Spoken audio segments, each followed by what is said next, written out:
Aclaración. La siguiente investigación está basada en el desarrollo histórico de nuestra moneda nacional. Cualquier similitud con la realidad es pura coincidencia. Este es un peso fuerte de 1881, la primera moneda legal y unificada del territorio argentino. Su valor para cualquier coleccionista es de 5.000 pesos actuales.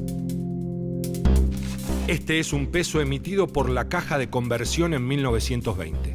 Su valor de colección es de aproximadamente 2.000 pesos actuales. Este es un peso moneda nacional de 1960. Cualquier coleccionista lo puede obtener por 100 pesos actuales. Este es un peso actual. No tiene valor de colección. Teniendo en cuenta las devaluaciones de los últimos 50 años, esta sola moneda vale por 10 billones de billetes como este. Es decir, en menos de medio siglo, perdió 13 ceros.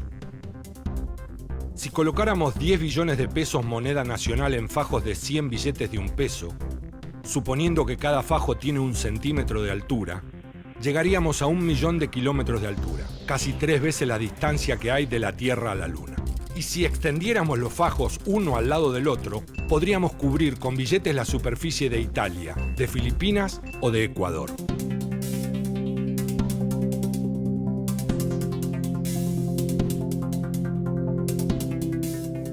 La historia de la moneda argentina es la historia de una economía subordinada en el marco de distintas fases de expansión del capitalismo mundial y por lo tanto en ese marco ha sido una economía receptora de crisis sin demasiada capacidad de administrar internamente los efectos de esa crisis.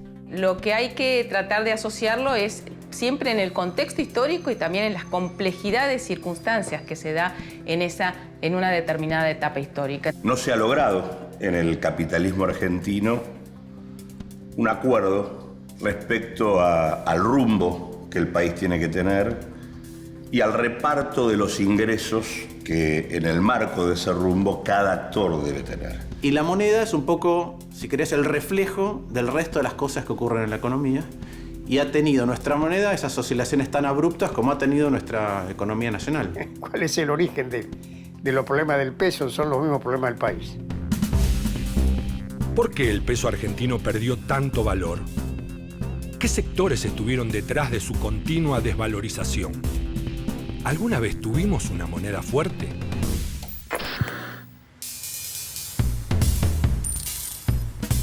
En la caja fuerte del empresario, en la cueva del arbolito, en la propina del mozo, en la gorra del artista callejero, en la mesa del apostador, en la vitrina del coleccionista, en la cartera de la dama y el bolsillo del caballero. El peso está en casi todas las operaciones de nuestra vida cotidiana. ¿Por qué, a pesar de que perdió 13 ceros, ganarlo, acumularlo y gastarlo sigue siendo nuestra mayor obsesión?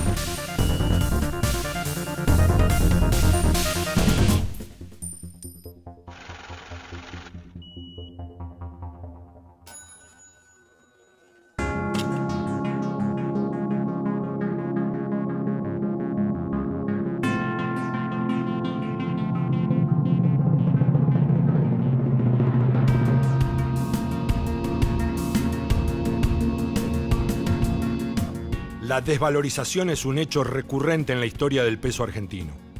De 1813 a 1863 se desvalorizó un 2.500%.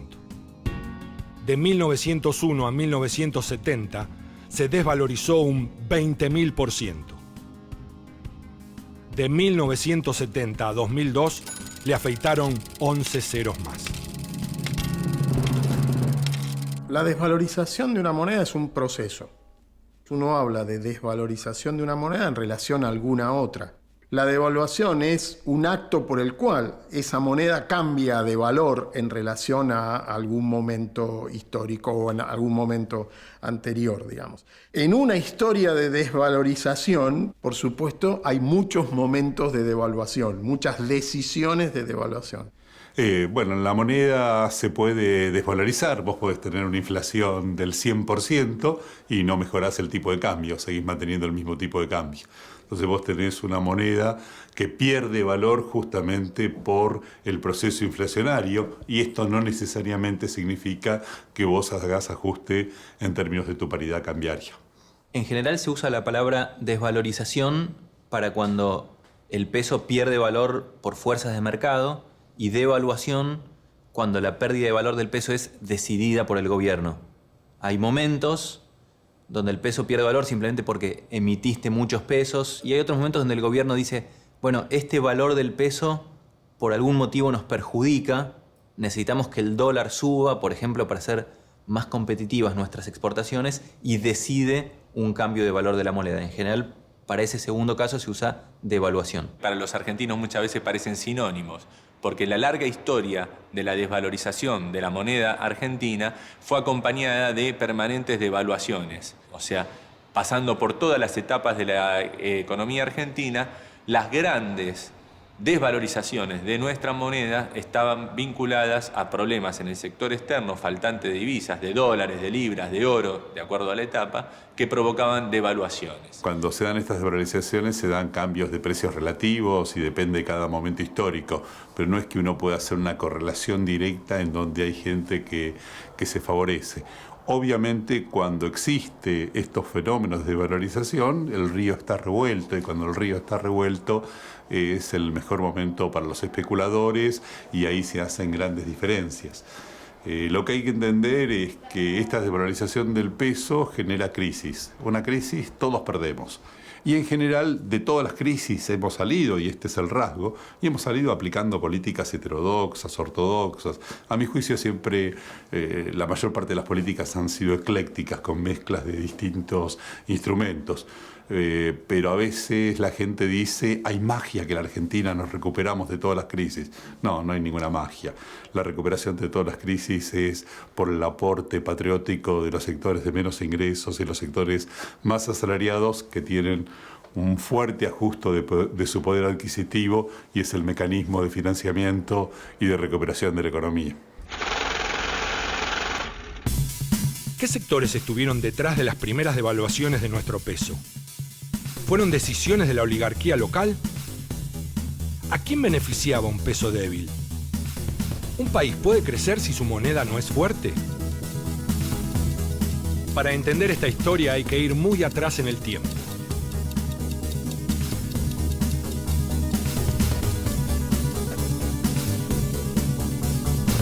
Cuando en 1810 nosotros prácticamente rompimos con España y los ejércitos argentinos llegaron al Alto Perú, lo que se les ocurrió es cambiar el tipo de la moneda, porque no podía ser que nosotros, que éramos revolucionarios, tuviéramos monedas con el busto del rey Fernando. Entonces, el 13 de abril de 1813, Pedro Agrelo presenta una ley y mandaron a hacer las primeras monedas argentinas.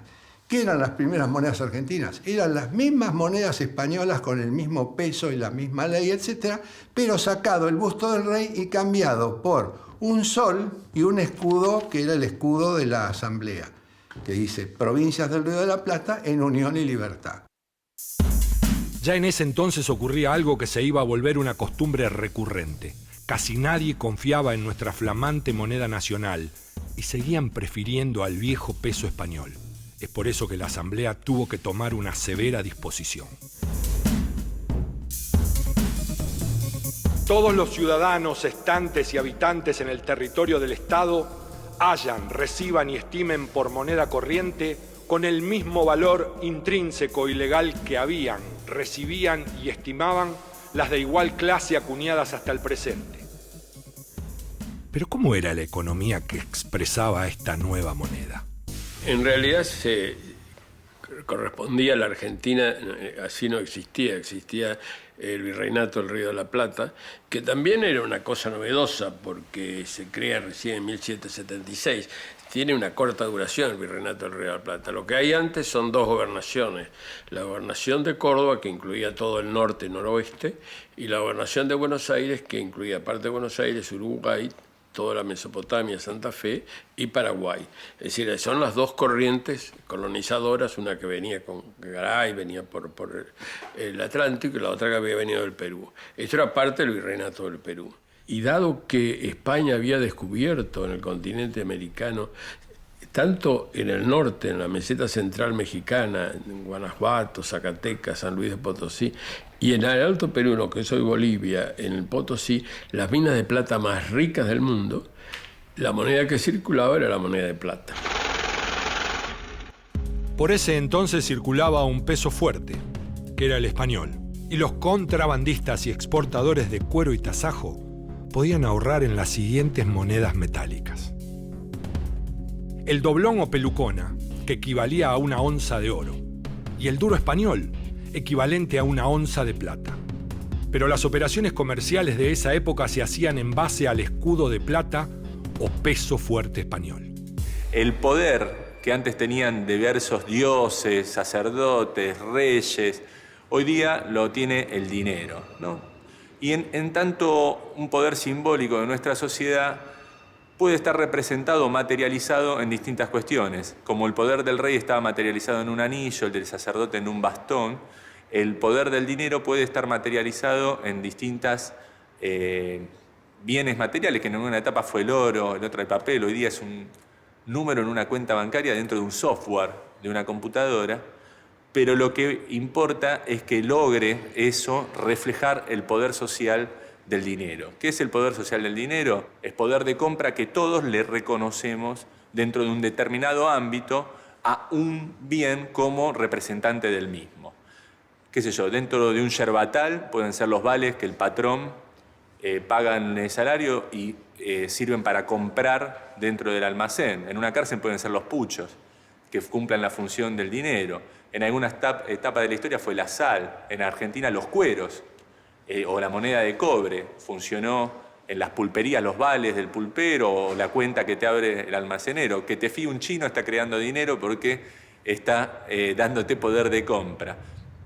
En general, dentro de un Estado nacional es el papel moneda reconocido dentro de esa órbita, y en el ámbito internacional, hasta este momento, siempre son las grandes potencias las que imponen su moneda como la que vale y tiene el poder social de ser reconocida como poder de compra. Desde 1826 a 1863, el peso fuerte tuvo una desvalorización del 2.435%. Pero esa desvalorización iba a tener un efecto fundante para nuestra economía. Fue el origen de nuestra clase dirigente, que se hizo grande y poderosa cobrando sus exportaciones en monedas de oro y pagando jornales y tomando préstamos en papel moneda de cada vez menor valor, ya desde esos tiempos. En 1822 se crea el Banco de Buenos Aires, que era un banco mixto, mitad dinero del Estado y mitad de particulares, fundamentalmente comerciantes ingleses. Y emitían billetes, el primer billete, que es el valor, se ponía a mano, y después se mandaron a imprimir en Inglaterra, y era el banco que se llamó el Banco de Descuentos, y el nombre oficial era Banco de Buenos Aires. Eso siguió hasta 1826, que curiosamente mandaron a hacer una emisión de billetes, porque acá se falsificaban, y para evitar eso, mandaron a hacer una emisión en Estados Unidos, y los norteamericanos le pusieron billetes de próceres norteamericanos. Entonces llegaban a la Argentina billetes con Washington, Jefferson.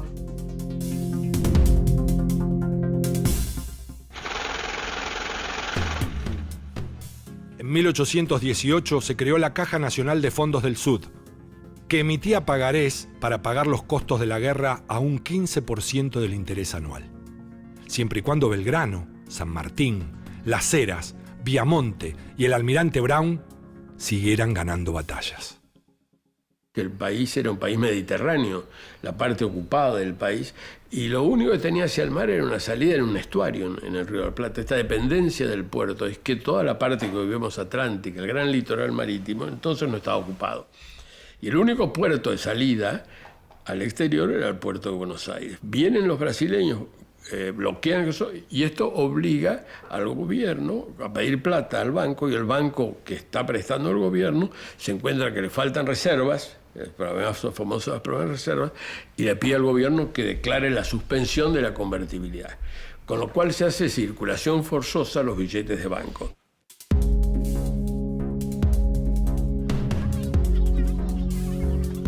Todos pensamos que las corridas bancarias son una postal de las últimas décadas. Sin embargo, hay un antecedente bastante temprano a poco de declarada nuestra independencia.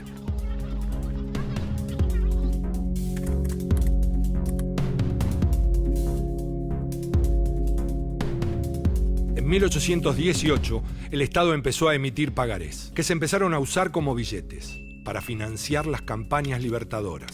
Pero emitía muchos más pagarés que las batallas que se ganaban, así que se produjeron las primeras corridas bancarias. Bajo el influjo de Bernardino Rivadavia se crea el Banco de Descuentos, y el país se endeuda por primera vez. Y el banco ese de descuentos, en realidad podría decirse que son pagarés que terminan en una quiebra prácticamente del banco, que se funde y que entonces saltan del liberalismo al intervencionismo, y el Estado cubre la situación del banco de descuentos.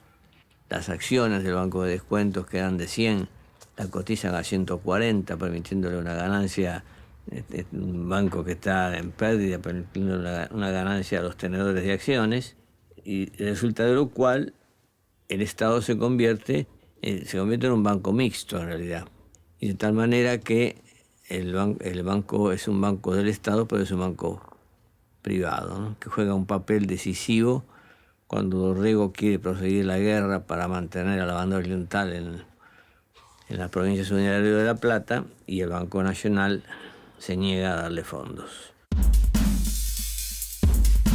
De esta manera, las finanzas de las provincias estuvieron en rojo desde 1820 a 1850. Así y todo, los ganaderos y comerciantes siguieron creciendo y forjando sus enormes fortunas. Con Rosas la situación no cambió demasiado. Él no creía en los bancos, pero igual seguía emitiendo cuantiosamente. A Rosas le pasa curiosamente lo mismo, a pesar de que trata de llevar una política fiscal bastante ortodoxa, que en los dos bloqueos se queda sin ingresos. Primero el bloqueo francés y después del franco-británico, se queda sin ingresos la aduana de Buenos Aires, que era la fuente de ingresos, la única fuente de ingresos importante que existía en el país. ¿Qué hace? Emite.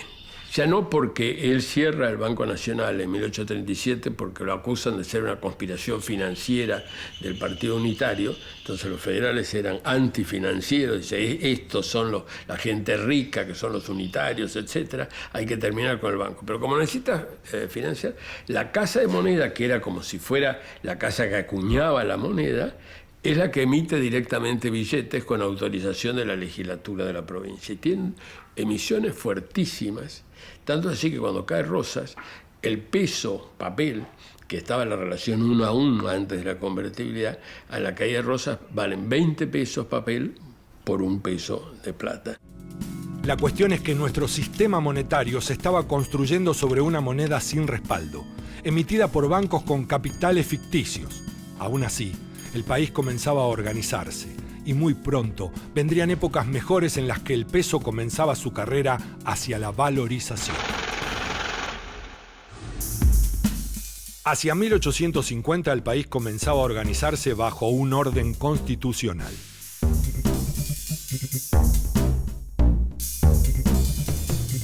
La economía comenzaba a recuperarse. El oro, que en 1840 costaba 514 pesos, 10 años más tarde había bajado a 225, es decir, la moneda se valorizaba. Pero Urquiza no veía con buenos ojos que el preciado metal bajara con respecto al peso, por lo que luego de la batalla de Caseros comenzó a tomar medidas para que el oro no perdiera valor y el peso no lo ganara. Ese es un periodo bastante especial, ¿no es cierto? Porque hay dos países.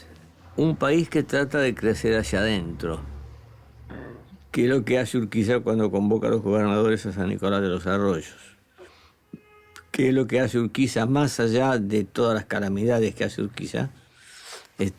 Pero lo cierto es que Urquiza se ocupa de la educación, se ocupa de las comunicaciones, se ocupa de la inmigración, y Fragueiro es uno de los hombres claves allí, por eso quedó como maldito, desde el punto de vista del asesoramiento financiero.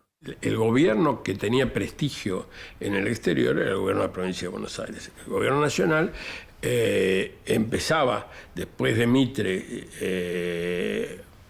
tenía autoridad sobre todo el territorio, cosa que el gobierno de la nación con la confederación no, pero de todos modos el problema del capital no estaba resuelto y habíamos tenido todo el problema de la guerra con Paraguay. En el caso de la guerra con el Paraguay, fíjense ustedes que el gobierno nacional pide un crédito siguiendo la línea de crédito que tenía la provincia de Buenos Aires para la guerra del Paraguay a la Casa Bering, y tarda mucho en considerar. Tanto es eso que tiene que pedir recursos al Banco de la Provincia de Buenos Aires, que es el que financia al gobierno nacional. Hasta el 80, las relaciones de poder entre provincia de Buenos Aires y el gobierno nacional estaban a favor de la provincia de Buenos Aires, que era la provincia fuerte. Todavía faltaba la moneda única de curso legal que terminara con la anarquía monetaria. Hasta ese momento en el país circulaban varias monedas, la mayoría extranjeras. Lo que existía era libras esterlinas, circulaba en la interior moneda boliviana, moneda de plata boliviana, y los billetes que venían de distintas denominaciones, los de la Casa de Moneda de la época de Rosas, los del Banco de la Provincia de Buenos Aires. Después se crea el Banco Nacional, con la época de Sarmiento, el 72, entonces billetes del Banco Nacional. Distintos billetes que se pagaban, como dice la Constitución, a su valor equivalente. Quiere decir, lo que se cotizaba en la bolsa en forma libre, es como si ahora hubiera un mercado libre, como hubo en otros momentos, donde usted pagaba determinadas cosas por el tipo oficial de cambio y las estadísticas, pero si usted quería ir a comprar oro, iba a la bolsa y en la bolsa están las registradas transacciones diarias acerca del precio del oro. Necesitábamos una moneda fuerte, única y confiable, pero no tan fuerte como para que perdiera valor el oro, que tanto desvelaba a nuestros terratenientes.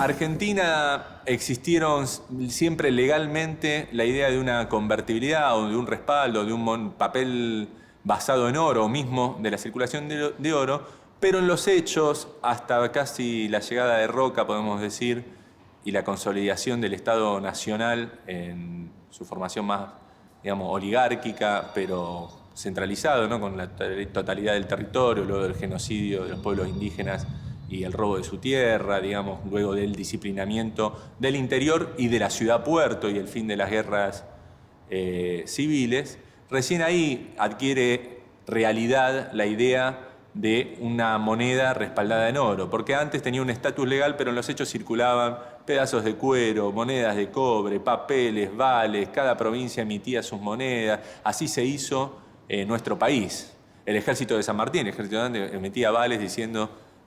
y a partir de eso, digamos, vales que decían, le reconocemos por tanto, y se llevaba las caballadas, todo para formar los ejércitos. O sea que el país se formó en base a monedas sin respaldo, hasta la consolidación de la Argentina agroexportadora y la idea de un patrón oro. El patrón oro es un esquema de vinculación de las distintas monedas con las reservas en oro, que en todo el mundo se despliega en el siglo XIX cuando se expande el comercio a nivel internacional, muy funcional para esa división internacional del trabajo que se establece en la segunda mitad del siglo XIX, impuesta o impulsada fundamentalmente por la gran potencia de la época, que era Gran Bretaña, y lo que establecía es que había una relación directa entre la moneda y la reserva en metálico, en general en oro, en algunos casos había un patrón bimetálico entre oro y plata, pero lo que establecía es que no se podía emitir más que las reservas que había en oro, ¿no? Era fundamental, digamos, para consolidar este esquema de división internacional del trabajo, en la cual Argentina se inserta como un país básicamente exportador de bienes primarios, ¿sí? carnes y cereales hacia el final del siglo XIX e importador de bienes manufacturados.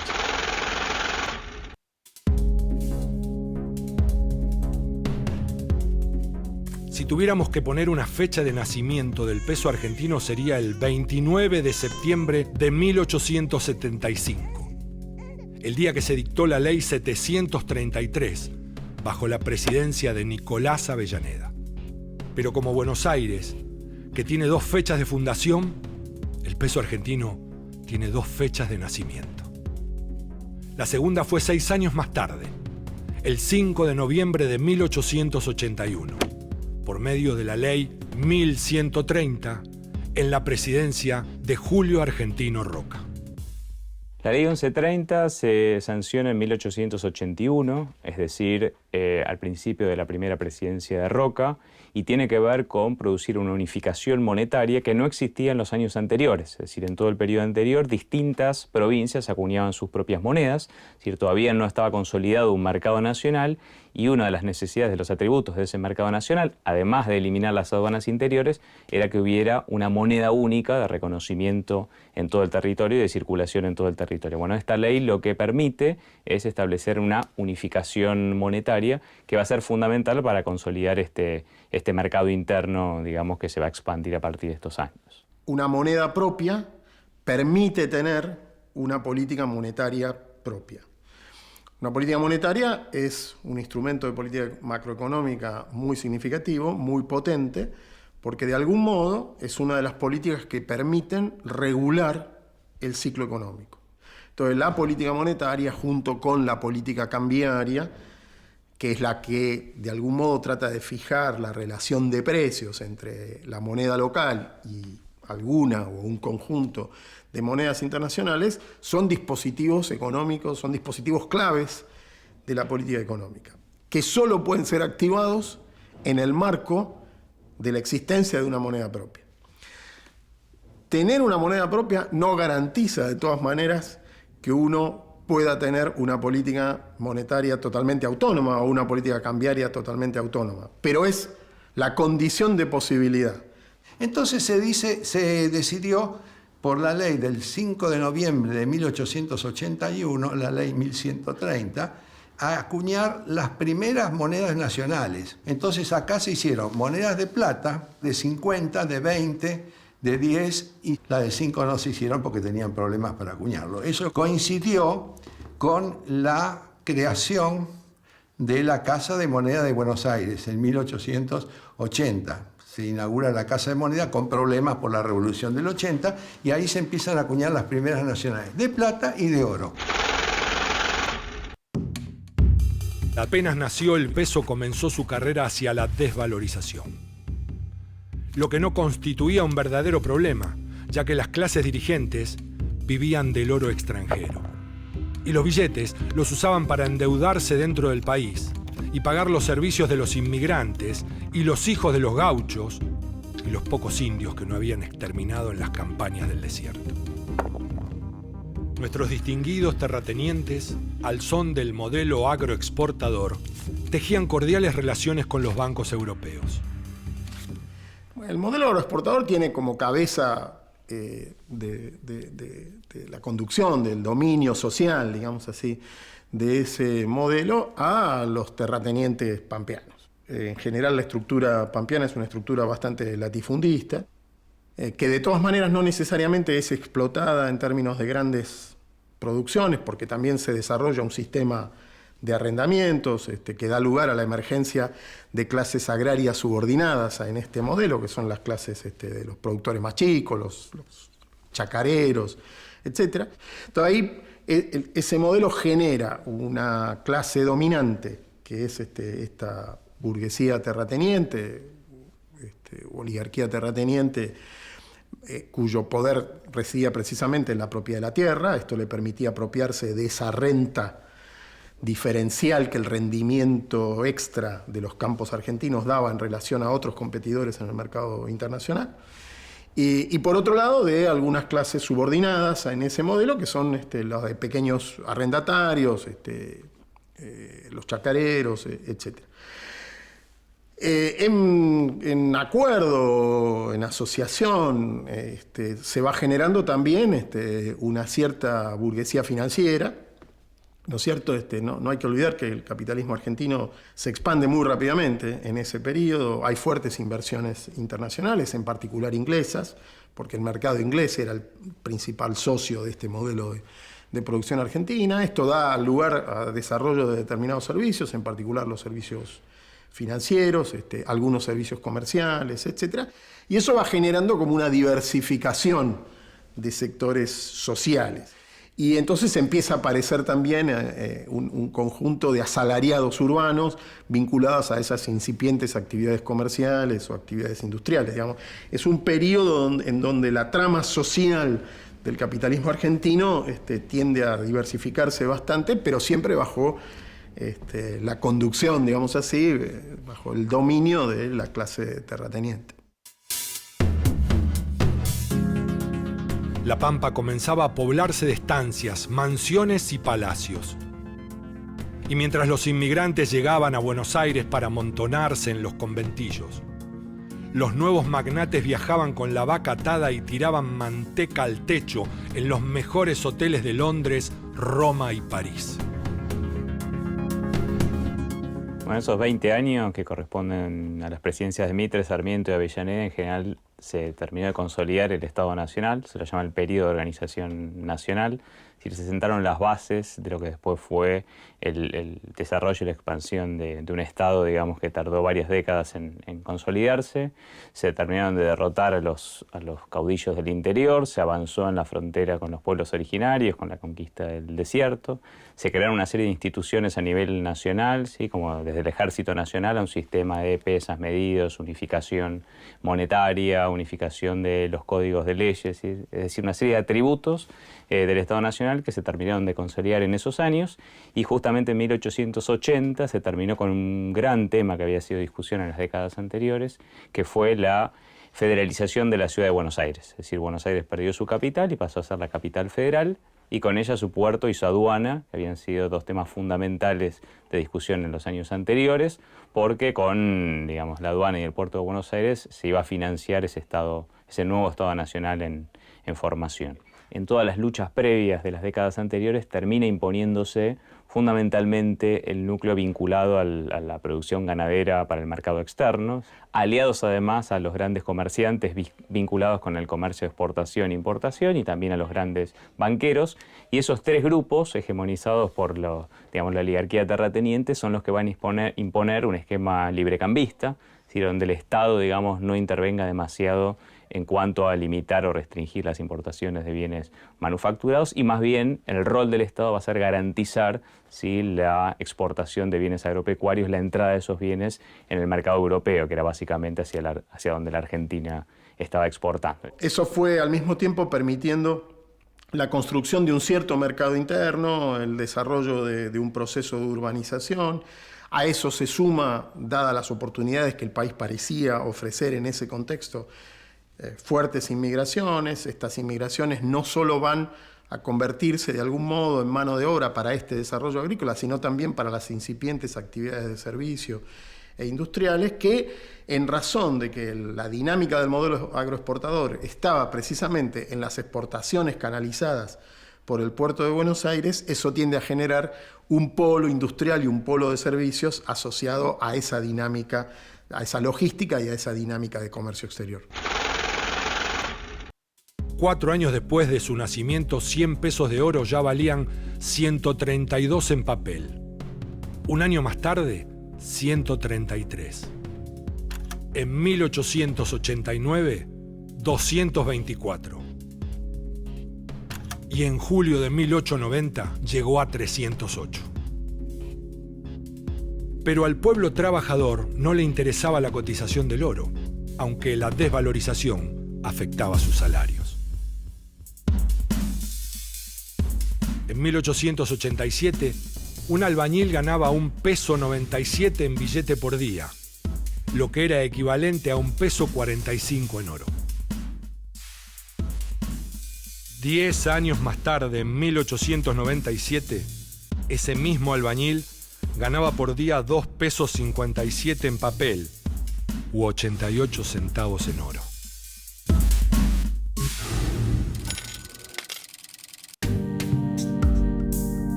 Nuestras vacas estaban tan gordas que ya no entraban en el establo y nuestro trigo enriquecía la dieta de millones de europeos cada vez más robustos y saludables. Comenzaba a ocurrir algo inédito en la Argentina. Los argentinos comenzaron a confiar en el papel moneda y esto empezó a ganar cada vez más valor. Mientras que el oro, tan codiciado y atesorado por nuestras clases terratenientes, lo perdía. Entonces el patrón oro, teóricamente, funcionaba como un mecanismo de ajuste internacional de las economías. Cuando una economía estaba en superávit comercial, digamos, eso implicaba que ingresaba oro, que acomodaba su nivel de actividad económica a esa cuestión. Cuando una economía estaba en déficit comercial, eso significaba que tenía una salida de oro, digamos. Lo que estaba previsto, en principio, otra vez teóricamente, es que ese ingreso de oro iba a tener un efecto sobre los precios.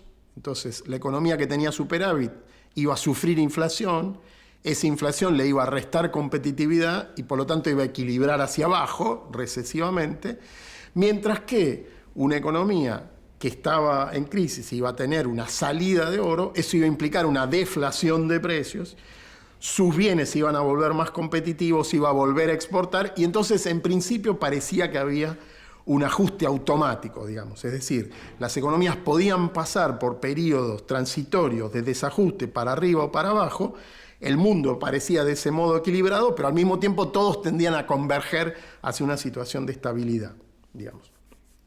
Esto requería de toda una serie de mecanismos de ajuste fiscales y de otro tipo, monetarios, etcétera, que no necesariamente se producían. Entonces, el ajuste del patrón oro era un ajuste teórico, digamos. No necesariamente en la práctica ese ajuste funcionaba de esa manera, lo cual tendió a reproducir fuertes desequilibrios entre distintas monedas que implicaban también que cada tanto los países se vieran obligados a ajustar el precio de su papel moneda en términos de oro.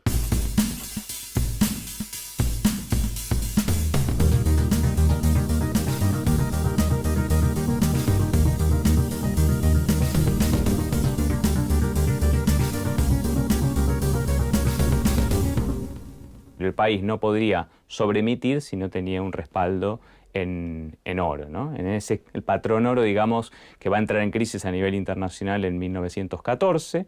En la Argentina hubo distintas etapas. La primera etapa de algo similar al patrón oro se da justamente a partir de la unificación monetaria de 1881. Con la crisis de 1885, que es una primera crisis de esta Argentina agroexportadora después de 1880, se va a salir de ese esquema del patrón oro, se va a retomar con una ley en 1899, la segunda presidencia de Roca. Que el 4 de octubre de 1899, bajo el segundo gobierno de Roca, salió una nueva ley monetaria. La Ley de Conversión 3891, o nuestra primera ley de convertibilidad que establecía el valor fijo del peso con respecto al oro. El líder socialista Juan B. Justo hablaba así sobre la ley.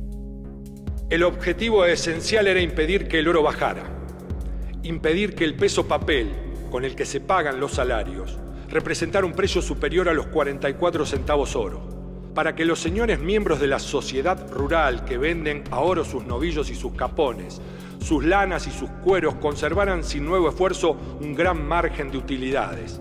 A este fin, se aplicó un mecanismo tan ingenioso como seguro. Y fue tan ingenioso y tan seguro que la moneda papel mantuvo su valor por más de 30 años. Eran tiempos de esplendor para la Argentina. Durante ese periodo el país creció más que Estados Unidos, Canadá y varios países europeos. Durante ese periodo el peso sufrió solo un susto en 1914, al comienzo de la Primera Guerra Mundial. Y batió un récord que hoy parece imposible. Permaneció estable y sin devaluaciones durante 3 gobiernos radicales. Pero no todo era oro y bonanza. Durante los años de prosperidad y convertibilidad del peso, los salarios subieron un promedio del 1% anual, muy por arriba que muchos países europeos. Pero en esos mismos años el Producto Bruto por habitante subió un 3%. ¿Quién se quedó con ese margen? Estableciendo una moneda, un tipo de cambio fijo, ¿sí? Lo que hacía es favorecer a las exportaciones. Es decir, si la moneda nuestra se revaluaba, aumentaban los costos internos, ¿sí? Los costos de los salarios y los costos internos, y por lo tanto una revaluación del peso no era funcional a los intereses de la economía agroexportadora y por lo tanto de la clase dominante, que era la que se veía beneficiada con esta inserción internacional. Entonces, el patrón oro, sobre todo cuando se estableció en 1899, tenía que ver con consolidar justamente los intereses de los sectores agropecuarios que vivían del mercado externo y no justamente de un desarrollo del mercado interno. ¿Pero qué pasaba en el país? ¿Qué pasaba con una clase dirigente que en su periodo de mayor esplendor económico apostaba en contra de la valorización de la moneda nacional? La no valorización de la moneda también afectaba la distribución del ingreso. Los sectores poderosos mantenían sus ganancias, los sectores trabajadores perdían poder adquisitivo. El problema, digamos así, para los sectores trabajadores es que, en líneas generales, y este es el dilema permanente de la Argentina, digamos, como la Argentina es un país exportador de alimentos y el precio interno de los alimentos tiende a fijarse en función de su paridad de exportación, digamos, ¿no es cierto? Si yo tengo una moneda relativamente devaluada o desvalorizada, digamos, el precio interno de ese alimento tiende a ser más alto, porque precisamente el conversor que yo tengo con la divisa, con el precio de la divisa, es relativamente más alto. Entonces eso tiende a afectar la capacidad adquisitiva de los sectores de ingresos fijos, en particular de los asalariados, cuya canasta de consumo principal está basada en alimentos. Entonces, en cierto sentido, en las discusiones de 1910, 1920, los partidos asociados a la izquierda eran partidos que estaban a favor de la valorización de la moneda, porque era un modo, digamos así, de reducir el precio interno de los alimentos y, por lo tanto, de defender el poder adquisitivo de los salarios. Entonces, en ese sentido, el proceso, el hecho de que las clases dominantes en la época trataran de evitar un proceso progresivo de valorización, iba en contra de lo que aparecían como las primeras posturas en defensa de la capacidad adquisitiva del salario. Y en el final de la Primera Guerra Mundial trajo una serie de cambios económicos a nivel internacional muy importantes. El primero de ellos es que Gran Bretaña, que había sido la potencia de 1815 en adelante, en los últimos 100 años, dejó de ser la potencia hegemónica y Estados Unidos desplaza a Gran Bretaña como primer exportador a nivel mundial, ¿sí? Como principal prestamista a nivel mundial, ¿sí? Y como principal potencia industrial a nivel mundial. Eso va a traer una serie de cambios en la Argentina, en particular porque la Argentina había establecido con Europa en general, pero principalmente con Gran Bretaña, una relación de complementariedad subordinada, ¿no? Al Gran Bretaña ir declinando y al ascender Estados Unidos, Argentina tenía un problema, que es que si bien Estados Unidos era una potencia industrial, Estados Unidos también era un gran exportador de bienes, productor y exportador de bienes agropecuarios, como carnes y como cereales. Es decir, Estados Unidos tenía mucho para vendernos, pero no nos compraba, o nos compraba cada vez menos. Y desde 1927 hasta la actualidad, el tema de la exportación de carnes, el tema de la exportación de frutas, el tema de la exportación de cereales a Estados Unidos, es uno de los temas principales de debate y de cortocircuito y fricción entre Estados Unidos y la Argentina. Es decir, Estados Unidos, la principal potencia a partir del final de la Primera Guerra Mundial, no tenía una economía complementaria con la Argentina como sí la tenía Gran Bretaña. Esto trajo una serie de problemas y el famoso triángulo entre Estados Unidos, Gran Bretaña y la Argentina, porque nosotros le seguíamos vendiendo a Europa, ¿sí? Pero a partir de los años 20 íbamos a importar cada vez más desde Estados Unidos y no de Gran Bretaña. Y ahí teníamos un problema, ¿sí? Porque no había una única moneda que se utilizara para el comercio internacional, sino que exportábamos hacia Gran Bretaña en el área de la libra, ¿sí? E importábamos de Estados Unidos en el área del dólar. Si uno mira en los años 20, va a ver que Estados Unidos va a ser además el principal prestamista de la Argentina. Si Londres antes era el centro financiero a nivel mundial, ahora va a ser Nueva York. Y si Argentina, básicamente, su gobierno se financiaba con empréstitos tomados en el mercado inglés, ahora va a empezar a tomar cada vez más créditos desde Estados Unidos. En términos de los problemas monetarios, hacia 1927, es decir, al final del gobierno de Alvear, se vuelve a implantar el patrón oro, ¿sí? Para tratar de evitar nuevamente esta revaluación de la moneda, y el patrón oro en esa segunda o tercera etapa va a durar muy poquito, porque en 1929, con el estallido de la crisis, y en realidad en la Argentina un poquito antes, al final de 1928, ya empiezan a retirarse capitales desde la Argentina que vuelven hacia Estados Unidos, ¿sí? Es decir, antes de que estalle la crisis, hubo un auge de los precios de las acciones y de la especulación en la bolsa de Wall Street, entonces eso significó que salieran capitales desde la Argentina, y a partir de ese momento empezaba a ser difícil sostener una convertibilidad fija. Es decir, con el estallido final de la crisis en el 29, estalla el patrón oro y ya no vuelve a instalarse en la Argentina nunca más.